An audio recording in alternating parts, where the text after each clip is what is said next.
One of the greatest things about the Lich system in Warframe is getting new versions of old weapons that the community loved but kinda got power crept out of our selections. And the same can be said about the KUVA Sobek. This was my main weapon for a very long time when I first got into the game, and its updated version is just fantastic and really brought the weapon up to par in the current sandbox of Warframe. Over the base version, it received an incredible boost to its critical chance, multiplier, status chance, and damage, even before we take into account the progenitor bonus.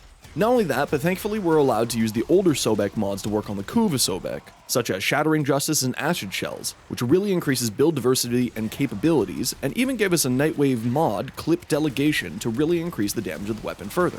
Ever since the status rework with Jade Shadows, Magnetic has certainly been my go-to progenitor of choice for nearly all Lich weapons. It's just such a value stat now since it deals with Overguard, shields, and nullifier bubbles very quickly and easily.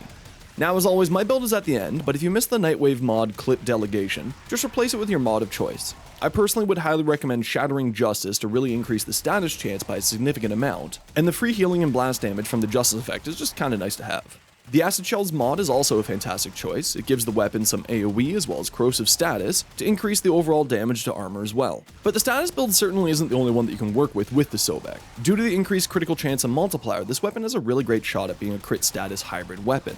And since it's a Lich weapon that can be over-leveled, it means that we don't need to change up the form at all on the weapon to get this other kind of playstyle. Personally, I certainly prefer the full status builds that suits my playstyle more, but it's always nice to have more options. As always, both builds are at the end, and swing by my Twitch if you need any help.